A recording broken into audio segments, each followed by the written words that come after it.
There is a moment, somewhere past 6 miles beneath the surface, when the ocean simply stops behaving like an ocean at all. No light, no colour, no sound but the low mechanical hum of a steel sphere fighting to hold its shape against the dark. Outside, the water pushes with a force equal to the weight of dozens of jumbo jets stacked and pressing down on a single square metre.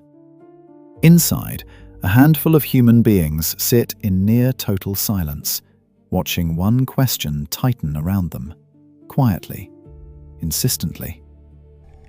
What does it actually feel like down here, at the deepest point the ocean has ever hidden?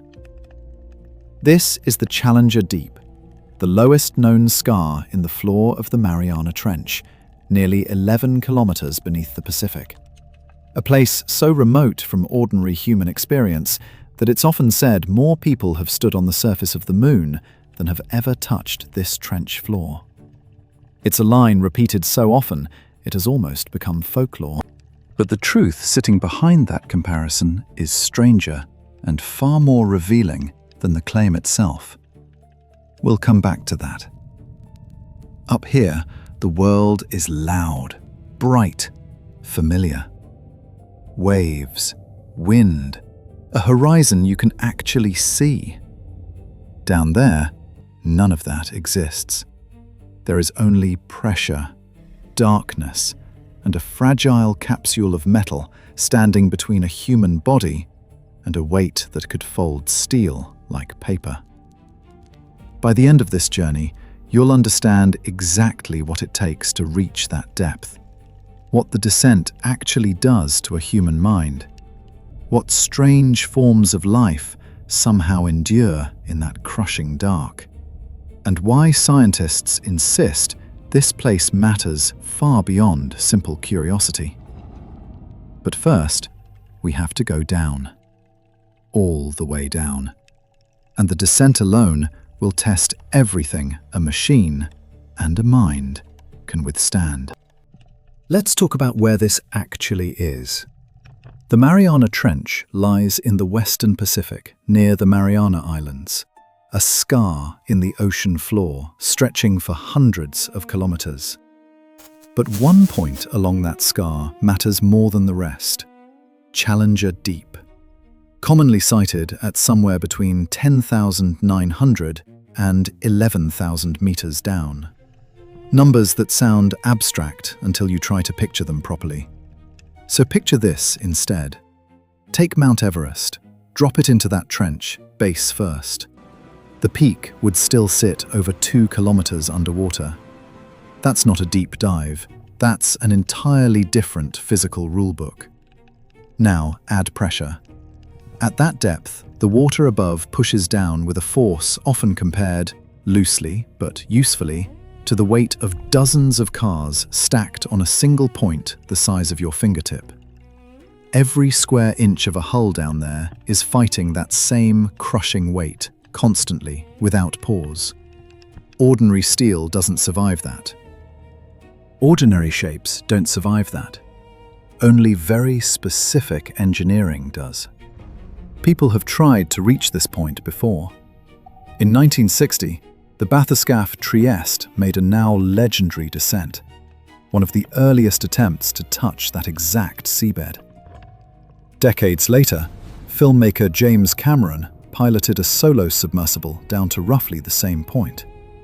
Later still, explorer Victor Vescovo pushed further, with dives widely reported as reaching the deepest known sections of the trench. These aren't the only expeditions, but they're the ones most commonly referenced, milestones rather than a complete history.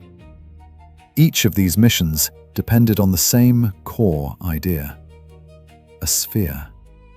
Reinforced titanium, built without flat surfaces, without weak points, because pressure at that depth doesn't push, it searches. It searches for any seam, any flaw, any place where metal might hesitate. A flat panel would buckle. A straight edge would fail. Only a perfect curve, distributes that force evenly enough to survive it. And here's the part people rarely picture properly. Reaching the bottom isn't fast. The descent alone can take several hours.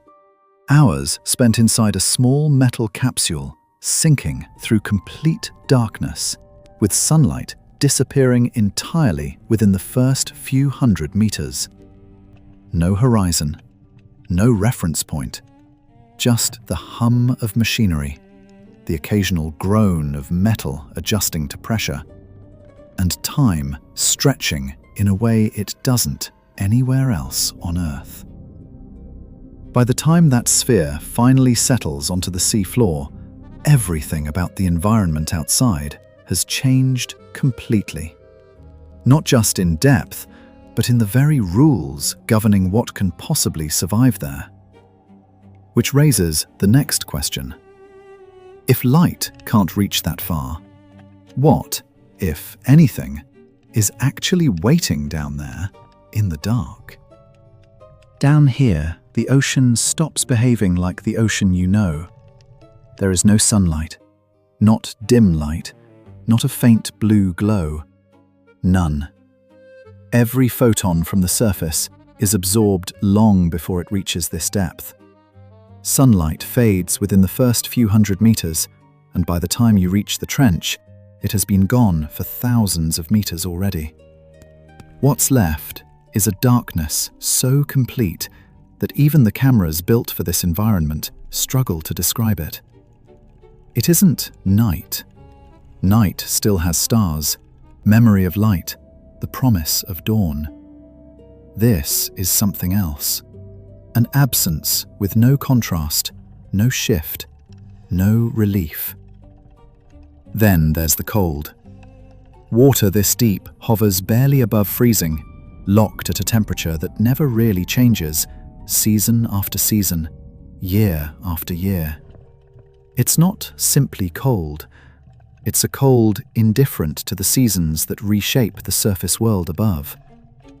And above that cold sits pressure beyond ordinary comprehension, thousands of times greater than at the surface. That pressure isn't abstract. It's the same force that would flatten a submarine hull not built to withstand it. A reminder that every design choice here is a matter of survival, not comfort. Total darkness, near freezing cold, crushing weight. On paper, it reads like a definition of a place where nothing could possibly exist. And yet, it isn't empty. Scientists studying hadal environments have documented creatures that seem built for exactly these conditions. Small crustacean-like organisms called amphipods have been observed scavenging along the trench floor, pale and almost translucent, shaped by generations without light. Elsewhere, researchers have identified strange, single-celled organisms known as xenophyophores, deep-sea giants by microbial standards, though still humble in size, quietly existing on the seabed in a stillness that feels almost otherworldly. Researchers are careful to note this isn't a complete map of hadal life, just a snapshot of what's been observed so far, in a place still largely unexplored. Compare that to the surface ocean most of us picture. Coral reefs bursting with color, fish moving in flashing schools, light scattering through blue water in every direction. That world is loud in its own way, motion everywhere, color everywhere. The trench floor is the opposite. Stillness, monochrome. Even sound behaves differently down here. Without currents or crashing waves, silence seems to carry its own weight, as if it were pressing down alongside the water above it. Which brings us to something researchers still don't fully agree on. If there's no light for photosynthesis, if the cold slows biological processes to a crawl, if the pressure alone should be enough to collapse ordinary cells, how does anything down here manage to survive at all? It's a question that sounds simple. It isn't. And whatever the answer turns out to be, it won't come from assumptions borrowed from the sunlit world above. The closer scientists look, the more it seems the trench isn't just testing the limits of biology. It might be redefining them. Here's something that shouldn't make sense. In a place with no sunlight, no surface currents, and pressure that could crush a submarine like a tin can, researchers have reportedly found something that doesn't belong. Fragments of plastic. Documented, though still not fully measured in scale, sightings of human debris resting on the trench floor, kilometers below anything we'd call reachable. It's worth being careful here. This isn't a tidy, fully quantified statistic. It's a pattern scientists keep noticing, expedition after expedition, in a place most of us assumed was sealed off from the rest of the world. And that's what makes it land so hard. Because if plastic can travel this far down, carried, most likely, by slow currents and sinking organic matter that drags smaller particles with it, if something we made on the surface can end up resting in total darkness 7 miles beneath the waves, then remote might not mean what we thought it meant. But pollution isn't the only thing connecting this trench to the world above. Beneath the silence, beneath the mud, something far older is happening. Something written into the planet's structure. This trench sits along a subduction zone, a place where two tectonic plates meet, and one is slowly, relentlessly bent downward beneath the other, dragged into the mantle over millions of years. Scientists commonly link zones like this one to major earthquake activity. The same grinding, decades-long tension that carved the trench in the first place. And in some cases, to tsunamis that travel thousands of kilometers before they ever reach a coastline. It's not a guaranteed cause and effect, but the association is strong enough that this trench isn't just a geological curiosity. It's part of a system that can shake cities on the other side of an ocean. Which brings us to the real turning point. The deepest place on Earth isn't isolated. It never was. It absorbs what we throw away. It moves in ways that ripple outward into human lives, sometimes without warning. The line between down there and up here is thinner than the 7 miles of water suggest. If that shift in perspective means something to you, if you're starting to see the ocean not as a separate world, but as something quietly tied to everything we do, that's exactly the kind of thread worth following. Sticking around for the rest of this exploration means you won't miss where that connection leads next. Because there's one more question worth asking. If a place this hostile, this remote, still reflects both our impact and the planet's deeper mechanics, what else might it be quietly telling us about the systems that hold the whole world together? To answer that question, we have to zoom out, far beyond the trench itself. Because here's something that surprises most people the first time they hear it. We know more about the surface of Mars than we know about the floor of our own ocean. Only a small fraction of the seabed has ever been mapped in real detail. The rest exists mostly as rough estimates, sonar shadows, and educated guesses. Not because nobody's tried, but because the ocean makes you earn every meter of knowledge. And that's exactly why places like the Mariana Trench matter so much to science. Not just as a record holder for depth, but as a kind of natural laboratory for a much bigger question. What are the actual limits of life on Earth? Organisms down there survive conditions that, on paper, shouldn't allow survival at all. Crushing pressure, no light, barely any nutrients. And yet, life persists, quietly rewriting the rules we thought were fixed. That's not just a biology footnote. It's part of a much wider conversation scientists have been having for years, one that stretches far beyond our own planet. If life can adapt to pressure that would instantly crush a submarine, to darkness that never lifts, to an environment this hostile, then maybe the deep ocean isn't just teaching us about Earth. Maybe it's quietly shaping how we think about the possibility of life elsewhere.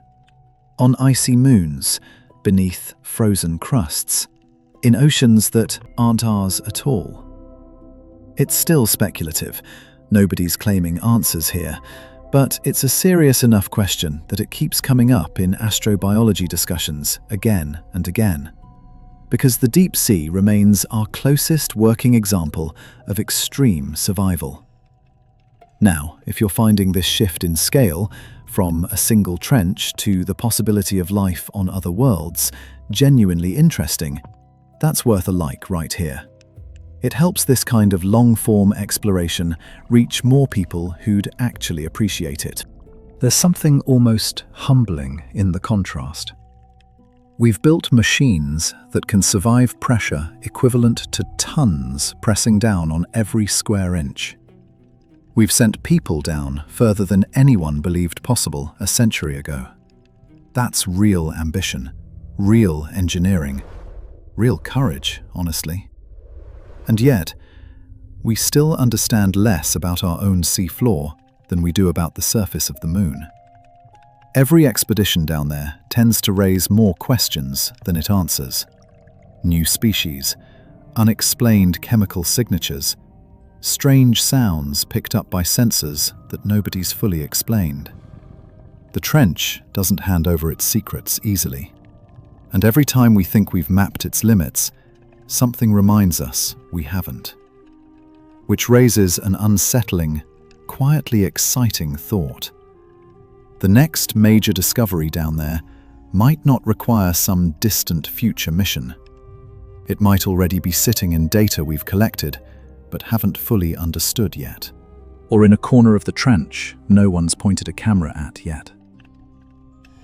We've spent this entire journey looking down, into darkness, into pressure, into a world that shouldn't sustain life, but somehow does. But maybe the real takeaway isn't about the trench at all. Maybe it's about how much unexplored space still exists, right here on our own planet, closer than most people ever stop to consider. Picture that descent again, the one we started with, the hatch sealing shut, the light fading meter by meter until there was nothing left but black. Back then, it was just darkness, a number, 11,000 meters, and a shape on a map most people never think twice about. Now, it's not just a number. It's the fish with no eyes, drifting through pressure that would flatten steel. It's the microbes turning chemicals into life with no sunlight to guide them.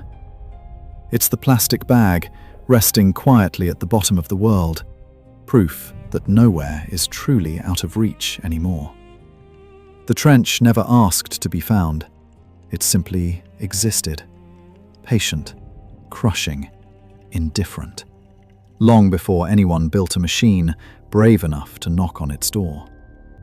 And yet, everything we've uncovered down there keeps pointing back up here, to us, to the surface world we think we understand so well. Because a place built entirely from extremes, total darkness, immense pressure, near freezing cold, still finds a way to sustain life, still connects to the same tectonic forces that shape our coastlines, still carries traces of what we've left behind, drifting down from a world thousands of meters above. Maybe that's the real discovery here.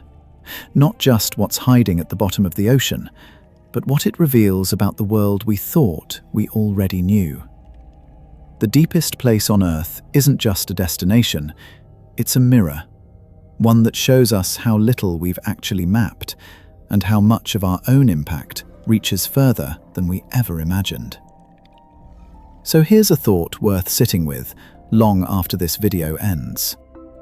If the ocean's deepest point still holds mysteries we haven't solved, what else might it be quietly keeping from us? A shipwreck no one's found? A species no one's named? A pattern in the data we've already collected, waiting for the right person to notice it. If you've got a theory, something you think the ocean might still be hiding, leave it below. Some of the best discoveries down there started with someone simply asking the right question. The surface looks calm from up here, but now you know what's underneath.